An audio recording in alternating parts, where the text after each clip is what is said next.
Sarah and Jake had always dreamed of owning a home away from the hustle of city life.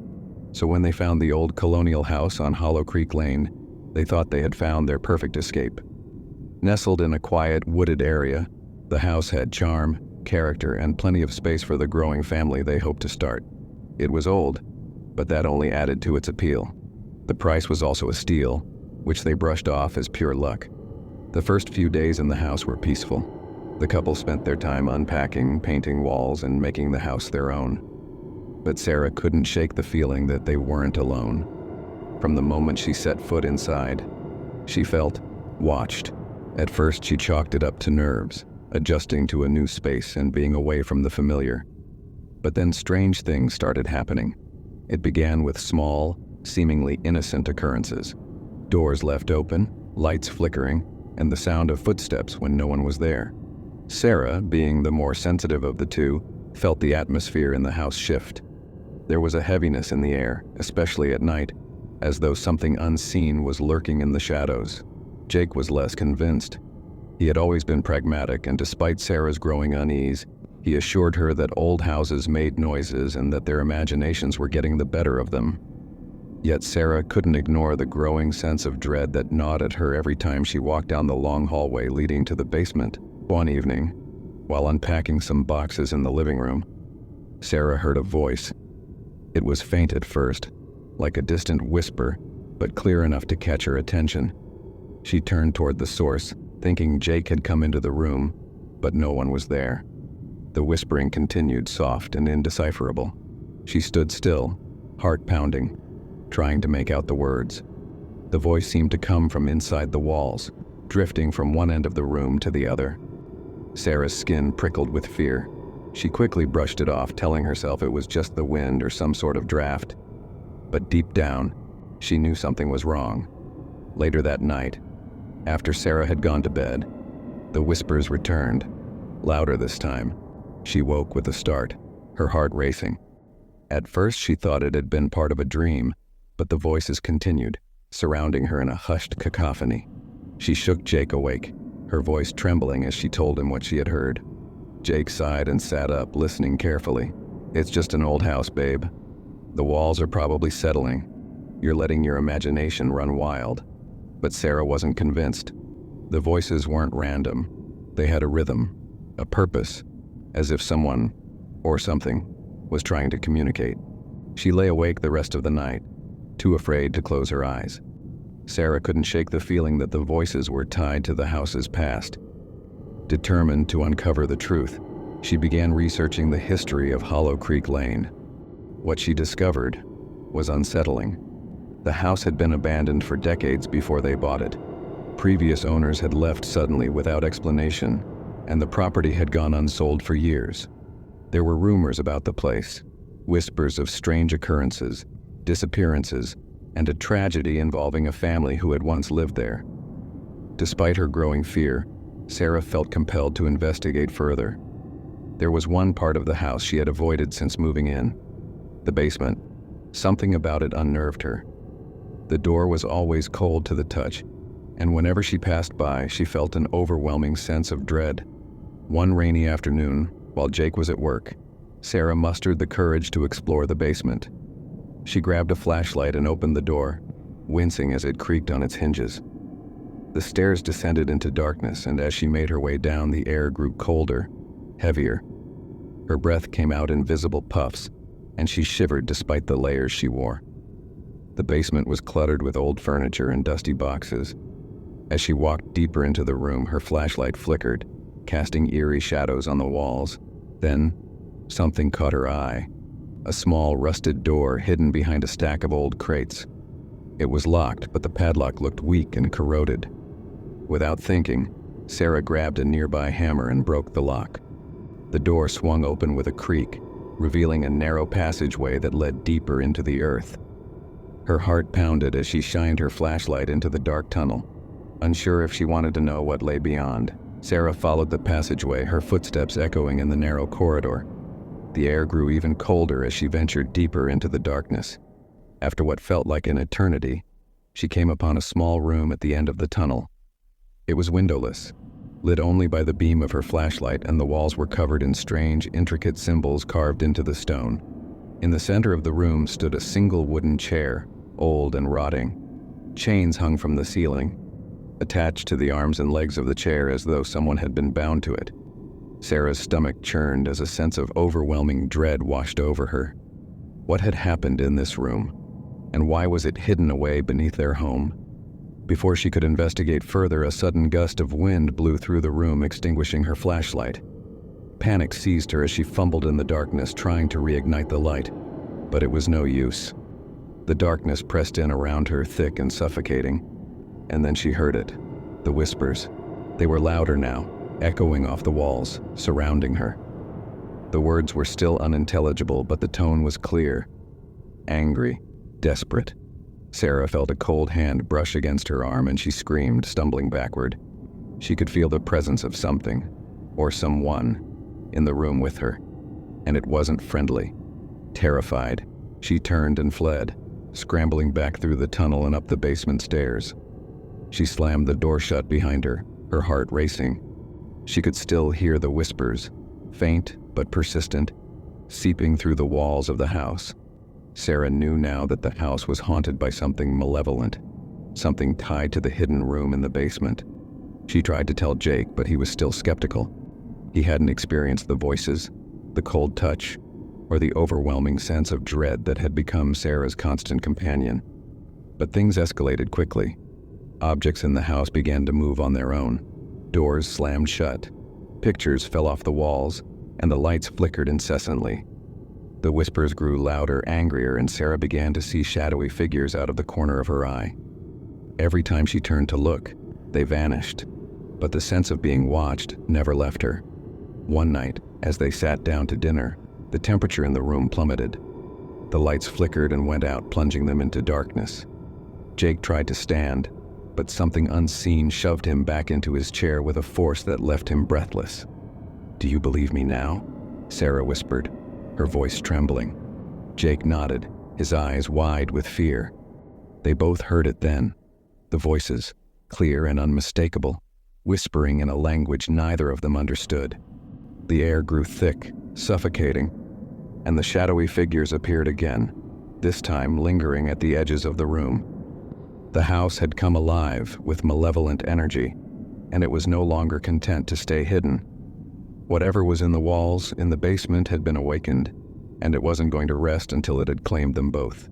Desperate and terrified, Sarah and Jake contacted a local paranormal investigator. The investigator, a weathered woman named Evelyn, arrived the next day with a box full of strange tools and an air of quiet determination. She walked through the house, her brow furrowed in concentration as she listened to the whispers, felt the cold drafts, and observed the strange happenings around her. "This house is sick," Evelyn said finally. "There's something dark here, something tied to the land. Whatever happened in that room, it left a mark, and that entity is feeding off of it." Evelyn explained that the symbols Sarah had found in the hidden room were part of an ancient ritual. Someone had summoned something, a spirit or entity, and bound it to the house. Over the years, it had grown stronger, feeding off the fear and energy of those who lived there.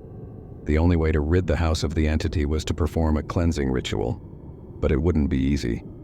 The spirit had claimed the house as its own, and it wouldn't go without a fight. That night, they gathered in the basement, in front of the hidden door. Evelyn lit candles and burned sage, chanting prayers and incantations as Sarah and Jake stood by, clutching each other's hands. The air grew thick with tension as the shadows in the room seemed to writhe and twist, resisting the cleansing. Suddenly, the room grew cold, and the candles flickered. A low, guttural growl echoed through the basement, and the shadows converged on them. The entity was fighting back, and it was angry. Evelyn continued her chants, her voice growing louder as the entity pushed against them. The room shook, and Sarah felt a cold, icy hand brush against her face. Jake yelled as something unseen shoved him against the wall. The entity was trying to drive them out, to keep its hold on the house. But Evelyn didn't back down. She threw salt across the room, creating a barrier between them and the entity. With a final shout, she slammed a silver talisman into the floor, and the shadows shrieked in agony. The air grew still, and the shadows receded. The room felt lighter, the oppressive weight lifting as the entity was banished. But the house would never be the same. It had been marked by something dark, and though the entity was gone, the scars remained. Sarah and Jake left Hollow Creek Lane shortly after the cleansing. They couldn't stay, not after everything they had experienced. The house was sold once again, but they never spoke of what happened to the new owners. Some things were better left unsaid. They moved into a smaller, newer house closer to the city, far away from the isolation of Hollow Creek Lane. But Sarah would never forget the whispers, the shadows, and the dark presence that had haunted their lives. The house may have been cleansed, but the memories would linger forever. Samantha had never been particularly close to her family, so it came as a surprise when she received a letter from a law firm informing her that she was the sole heir to Blackwood Manor, an old sprawling estate in the remote countryside. The house had belonged to her great-uncle Henry, a man she barely knew, and whose passing had gone largely unnoticed by the rest of the family. Samantha's life in the city had always been chaotic, a series of unfulfilling jobs, dead-end relationships, and a constant feeling of discontent. So when the opportunity to start fresh in a grand old manor presented itself, she decided to take it. After all, what could go wrong? The idea of living in a picturesque estate in the country, away from the noise and stress of the city, sounded like a dream come true. But the moment she set foot on the grounds of Blackwood Manor, Samantha felt an unease settle over her. The house was enormous, far larger than she had anticipated, with towering spires, overgrown gardens, and a foreboding atmosphere that seemed to cling to every brick and beam. It didn't help that the locals were wary of the place. At the village store, when Samantha mentioned her new home, the cashier froze, her expression darkening. "Blackwood Manor," she whispered. "You'd best be careful there, miss. That house, it's cursed." Samantha brushed it off as small-town superstition, but as she pulled up the long, winding driveway and saw the manor in the fading light, she couldn't shake the feeling that something was watching her. On her first night at Blackwood Manor, Samantha was awoken by a strange noise. It started as a faint whispering sound, like the wind slipping through the cracks of the old house, but it quickly grew louder.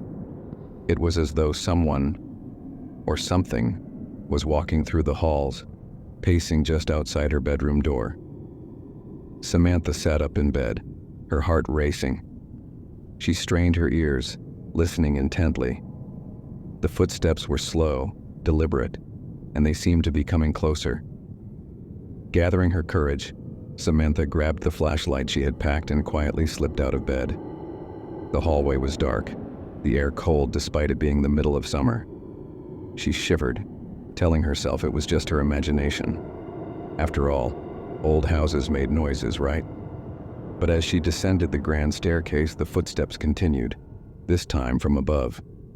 Samantha froze, looking up at the high ceiling. The footsteps seemed to be directly over her, as if someone was walking in the attic. She hadn't even known the house had an attic. Determined to get to the bottom of it, Samantha followed the sound. She found the attic door at the far end of the house, hidden behind a tapestry. It creaked as she pulled it open, revealing a steep set of stairs leading into darkness. Taking a deep breath, Samantha climbed the stairs, her flashlight beam cutting through the shadows. The air grew colder the higher she went, and by the time she reached the top, she was shivering. The attic was vast, filled with old furniture, dusty trunks, and forgotten relics from another era. But what caught her attention was a large, ornate mirror propped against the far wall. Its surface was covered in a thick layer of dust, but Samantha could see something moving behind it, a faint shadow that flickered in the corner of her eye.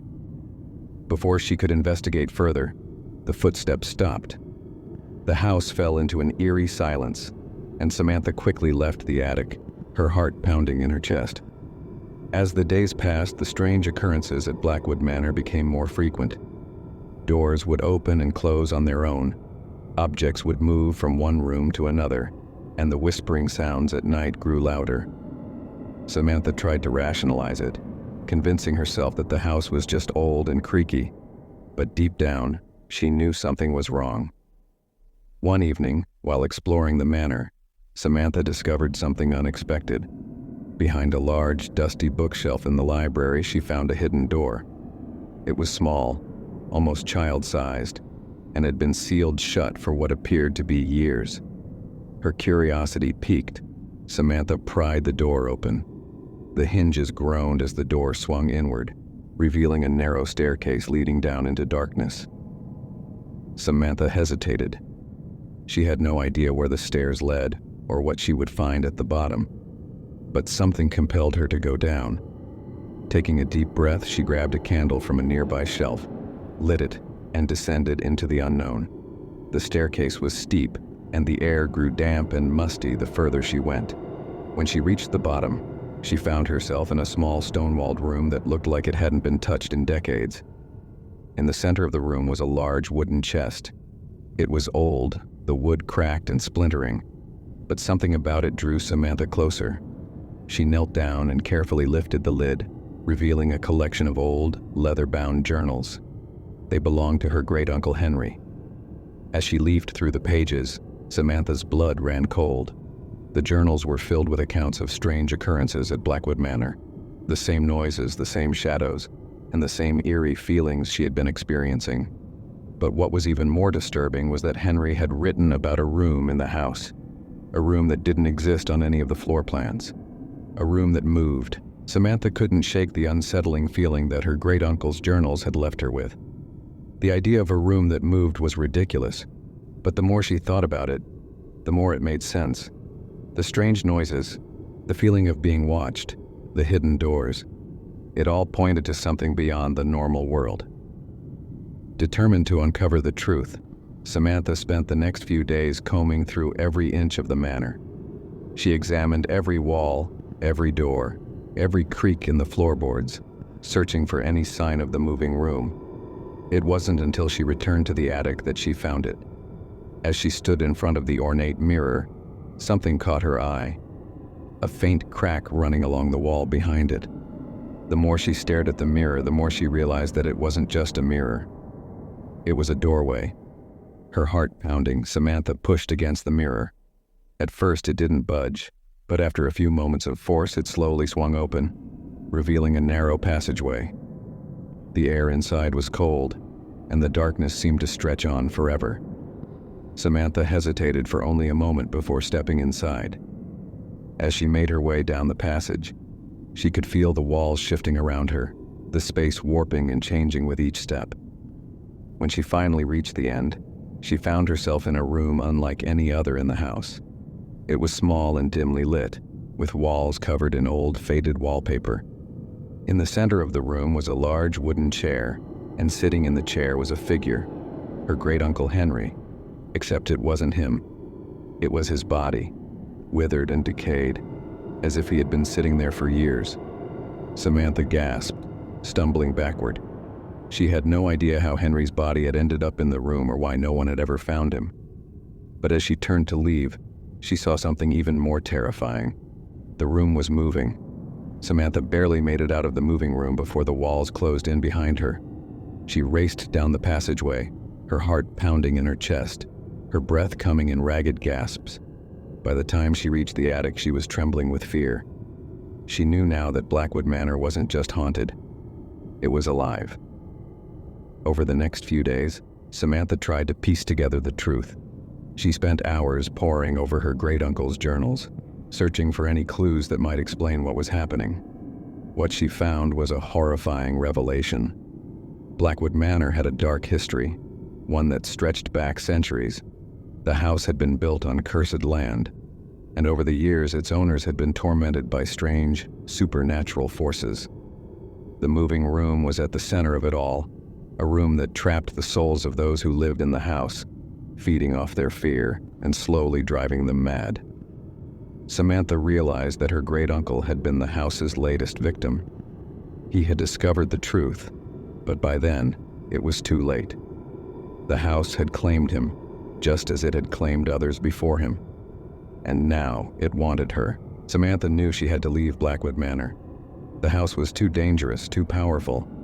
But as she packed her bags, She realized that it wouldn't be that simple. The house wasn't going to let her go without a fight. That night, the noises returned, louder and more menacing than ever. The footsteps echoed through the halls, the walls groaned and shifted, and the temperature plummeted. Shadows danced in the corners of her vision, and the air was thick with a sense of impending doom. Samantha tried to escape, but every door she opened led her deeper into the house. The walls closed in around her, the rooms shifting and changing as if the house itself was alive, twisting and turning to trap her inside. Desperate, she made her way back to the attic. The mirror was still there, but this time, it wasn't just a reflection staring back at her. It was the house, a dark, twisted version of itself, watching her, mocking her. Samantha realized that the mirror was the key. It had always been the key. With a surge of adrenaline, she grabbed a nearby chair and hurled it at the mirror. The glass shattered with a deafening crash, and for a moment, everything went still. But then the house roared in anger. The walls shook, the floor buckled beneath her feet, and Samantha was thrown to the ground.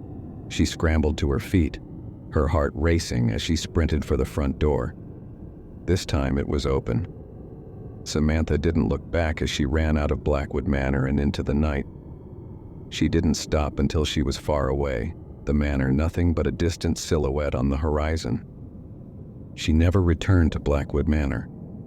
The house still stands, abandoned and forgotten, but Samantha knows that it's still waiting for its next victim. It was the perfect place. Or so Mia and Mark had thought when they found the old 3-story Victorian house perched on a quiet hillside. The couple had been searching for a fresh start after their recent struggles. Moving to this quaint, picturesque town seemed like the perfect solution. The house, despite its age and creaky appearance, had a charm they couldn't resist. The realtor had been strangely eager to close the deal, but they didn't care. It was affordable and, in their eyes, had endless potential. On their first night in the house, Mia and Mark lay in bed, listening to the rain pattering on the windows. Everything was peaceful, but then they heard it, a soft thumping sound coming from the attic. Mark dismissed it as the house settling. Mia agreed, but as the days passed, the thumping persisted. It seemed to get louder each night, as if something, or someone, was pacing back and forth just above their heads. What began as a minor annoyance soon became an ominous presence. Mark, always the rational one, continued to reassure Mia that it was nothing more than old wood creaking, but she wasn't so sure. There was a pattern to the sounds, and it chilled her. It wasn't until the first cold draft swept through the house, despite all the windows being shut, that Mia began to suspect that something was wrong with their new home. There was something about the attic that felt wrong. One evening, after the noises grew louder than ever before, Mia decided it was time to investigate. Mark reluctantly agreed, mostly to ease her fears. Armed with a flashlight, they made their way to the attic door, which had remained mostly ignored since moving in. The moment they unlocked it, a cold gust of air swept down the narrow staircase, causing Mia to shiver. Mark tried to laugh it off, but even he looked uncomfortable. As they ascended, the light from the flashlight bounced off the walls, illuminating dusty boxes and forgotten relics. The room smelled of mildew and decay, like it hadn't been disturbed in years. At first glance, the attic seemed empty, save for old furniture and boxes piled in the corners. But as Mia stepped deeper into the room, she noticed something strange. Scratch marks on the floorboards, leading from the far corner to the center of the attic. The scratches were deep, as if someone or something had been dragged across the floor repeatedly. Her heart raced as her eyes followed the markings, leading her toward an old wooden chest. The chest was covered in dust, but Mia noticed that it had been recently disturbed. The dust was wiped away in places, revealing intricate carvings that she couldn't quite decipher. With a trembling hand, Mia reached for the chest's latch. Before she could open it, Mark grabbed her wrist. "Maybe we should leave it," he whispered, his voice uncharacteristically shaky. Mia hesitated but pulled her hand back. Something about the chest felt wrong, but she couldn't shake the feeling that whatever was inside held the key to the strange noises they had been hearing. The noises in the attic became unbearable. Now it wasn't just thumping. They could hear whispers, faint, unintelligible voices that seemed to come from the walls themselves. Mia could barely sleep, her nights filled with disturbing dreams of shadowy figures creeping through the house, watching her. Mark, once skeptical, had become irritable and withdrawn. He started sleeping on the couch downstairs, claiming the attic noises were driving him insane. But the strangest thing was that the further he tried to distance himself from the attic, the louder the sounds became, as if something was following them through the house. One night, Mia woke to the sound of soft weeping. It was so close. She thought it was coming from the room next door, but when she checked, the house was empty. The weeping continued, echoing softly through the walls. It seemed to be coming from all around her. Then, just as suddenly as it had started, it stopped. Mia stood frozen in the hallway, her heart pounding in her chest. Then she felt it, a cold hand brushing against her neck. She spun around, expecting to see Mark, but there was no one there. She let out a small cry and ran down the stairs, her mind racing with fear. She knew now that something was in the house with them, something malevolent. Determined to put an end to the madness, Mia returned to the attic, this time alone. She couldn't shake the feeling that the chest held the answers despite Mark's warnings. With trembling hands, she unlocked the latch and slowly opened the lid. Inside, she found a collection of old photographs, all of which seemed to depict the same family.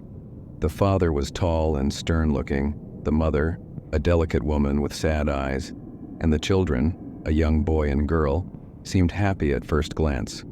But as Mia sifted through the photographs, she noticed something disturbing. The children's expressions changed over time. In the early photos, they smiled brightly, but in the later ones, their faces became gaunt, their eyes hollow and fearful. The last photograph made Mia's heart stop. It showed the family standing in front of the house, their house, but there was a figure in the window, a shadowy shape that didn't belong. Mia's hands shook as she examined the photo more closely. The figure seemed to be a woman, her face obscured by darkness. Beneath the photographs, Mia found a journal, its pages yellowed with age. The entries were written in frantic, desperate handwriting, chronicling the mother's descent into madness. She wrote about how the house had changed after they moved in, how the voices and cold drafts were driving her insane. Her final entry was a cryptic warning. The house belongs to her now. We can't escape. Mia's breath caught in her throat as the attic door slammed shut behind her. The temperature in the room plummeted, and the air grew thick with a suffocating presence. She could feel it now. Whatever had haunted the family before was still here, and it wasn't going to let her leave. The whispers grew louder, more insistent. Mia could hear the weeping again, but this time, it was accompanied by angry muttering. She spun around, shining her flashlight in every direction, but there was no one there. Then, from the corner of her eye, she saw it, a shadow moving toward her, its form shifting and growing darker with each step. Mia stumbled backward, her heart pounding in her chest. The flashlight flickered, casting eerie shadows on the walls. She could feel the weight of the spirit pressing down on her, cold hands reaching out from the darkness. As the figure approached, Mia screamed. The door burst open and Mark rushed in, his face pale with fear. Together they fled the attic, slamming the door behind them. Downstairs they could still hear the whispers, the weeping, and the distant thumping. They knew they couldn't stay in the house any longer. Desperate for answers, Mia and Mark sought help from a paranormal investigator. The man, an experienced medium, immediately sensed the malevolent presence in the house. He explained that the spirit haunting their home was not the family from the photographs, but something much older, a spirit that had claimed the house long before they ever arrived. The investigator performed a cleansing ritual, but the spirit fought back. Doors slammed shut, objects flew across the room, and the temperature dropped to freezing. The spirit was enraged, and it wasn't going to leave without a fight. In a final, desperate act, the medium confronted the spirit in the attic. He chanted prayers and burned sage, but the spirit's anger only grew. It was then that Mia realized what she had to do. She needed to confront the spirit herself. With the medium's guidance, Mia stood in the attic, facing the shadowy figure that had tormented them for so long. She spoke to it, asking it to leave, telling it that it no longer had power over the house. The spirit seemed to hesitate for a moment, as if considering her words. Then, with a final bone-chilling scream, it vanished, leaving the house silent once more. Mia and Mark moved out the next day, determined to leave the haunted past behind them.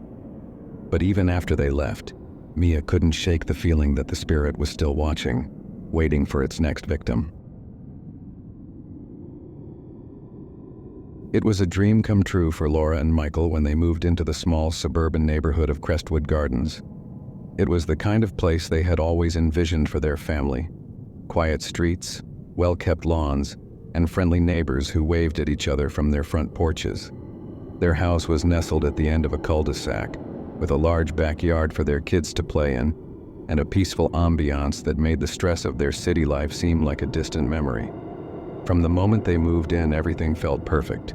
The kids made friends quickly, the school was only a short walk away, and the local community center was always bustling with activities.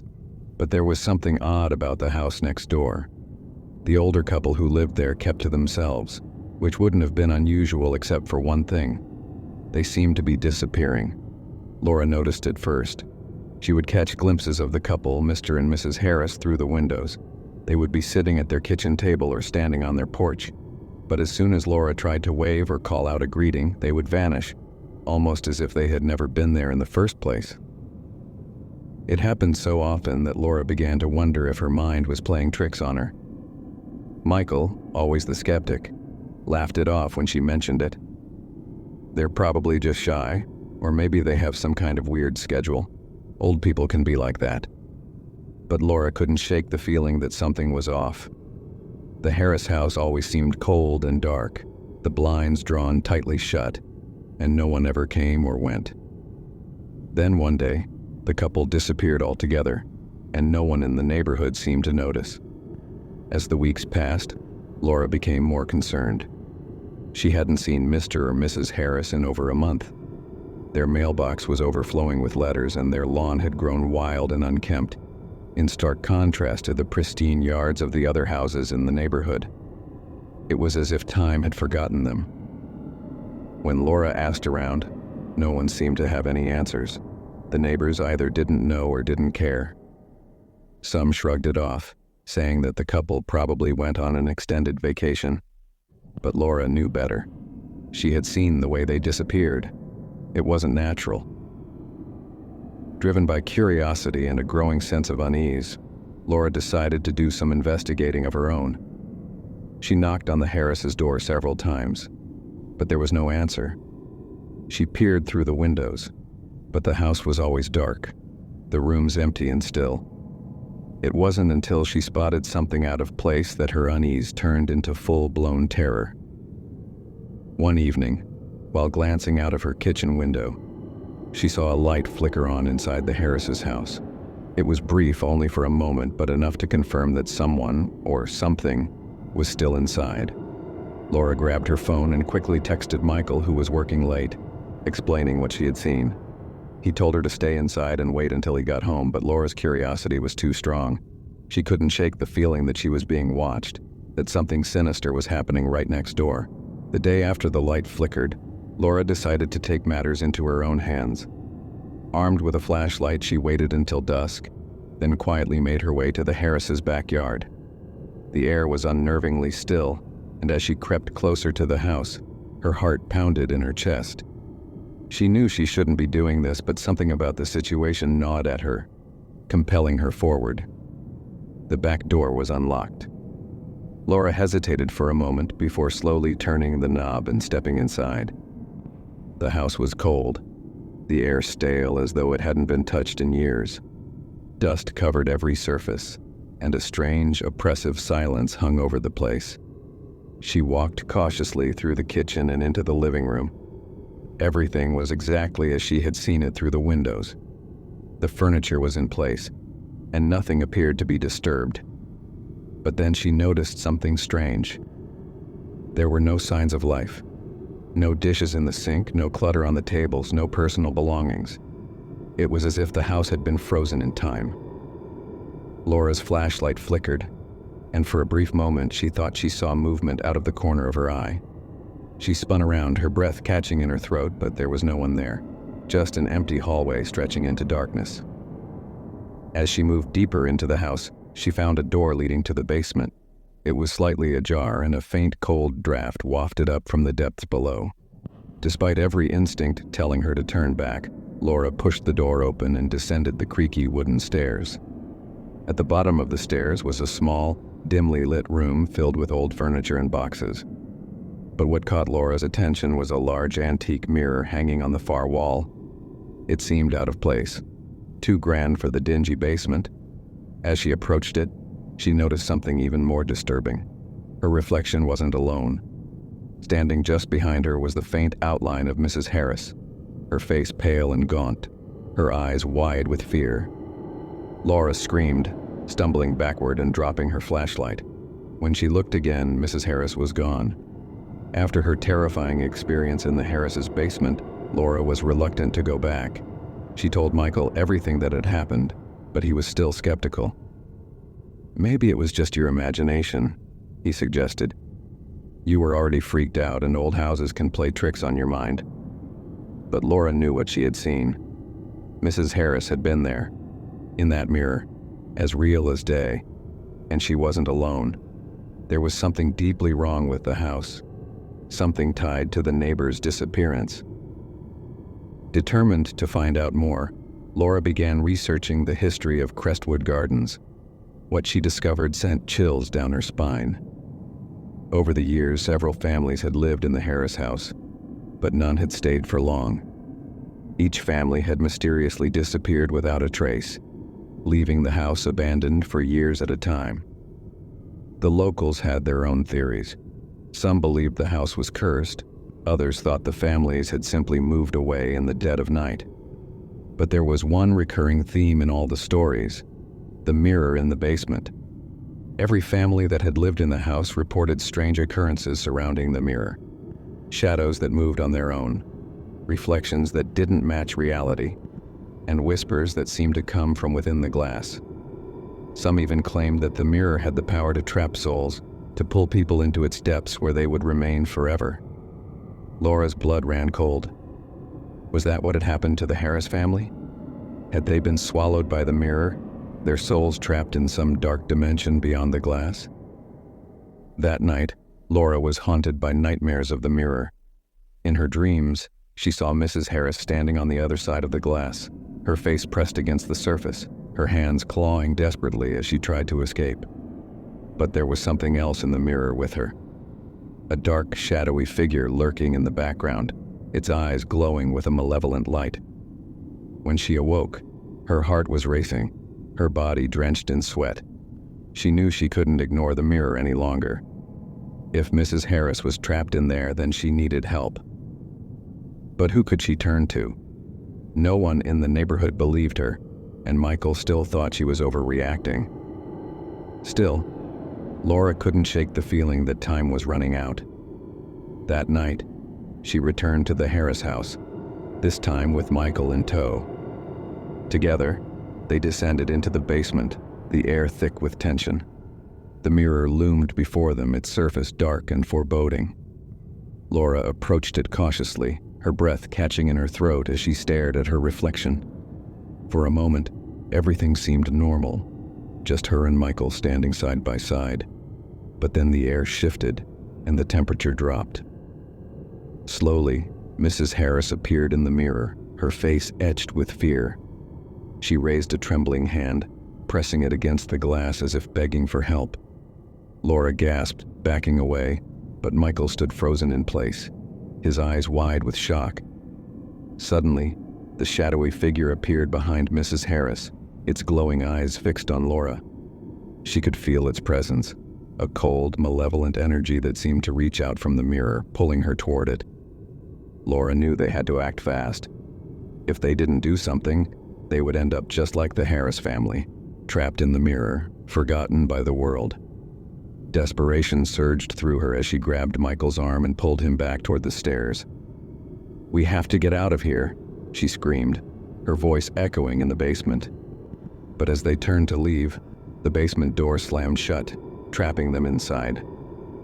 The air grew thick with shadows, swirling around them like a storm. Laura could feel the mirror's pull growing stronger, the dark figure reaching out for them. She screamed for help, but no one could hear her. They were alone and the mirror was hungry. Just when it seemed like all hope was lost, Michael spotted something. A small silver pendant lying on the floor near the mirror. It was old and tarnished, but it glowed faintly in the darkness. Without thinking, Michael grabbed the pendant and held it up to the mirror. The dark figure recoiled, its glowing eyes fading as it shrieked in pain. The shadows dissolved, and the mirror's pull weakened. With one final surge of energy, Laura and Michael rushed to the door, throwing it open and escaping into the night. They didn't stop running until they were safely back in their own home, their hearts pounding with fear and relief. The next day, they called a local historian who specialized in paranormal phenomena. He explained that the pendant was a protective charm, designed to ward off evil spirits. It had likely been left behind by one of the previous families, a final attempt to protect themselves from the mirror's curse. Laura and Michael never went near the Harris house again. They reported the strange occurrences to the authorities, but no one took them seriously. The house remained empty, the mirror untouched. But sometimes late at night, Laura would catch a glimpse of something out of the corner of her eye. A flash of light, a shadow moving in the dark. She knew that the mirror was still out there, waiting for its next victim, and she could only hope that whoever moved into the Harris house next would be wise enough to stay away from the basement.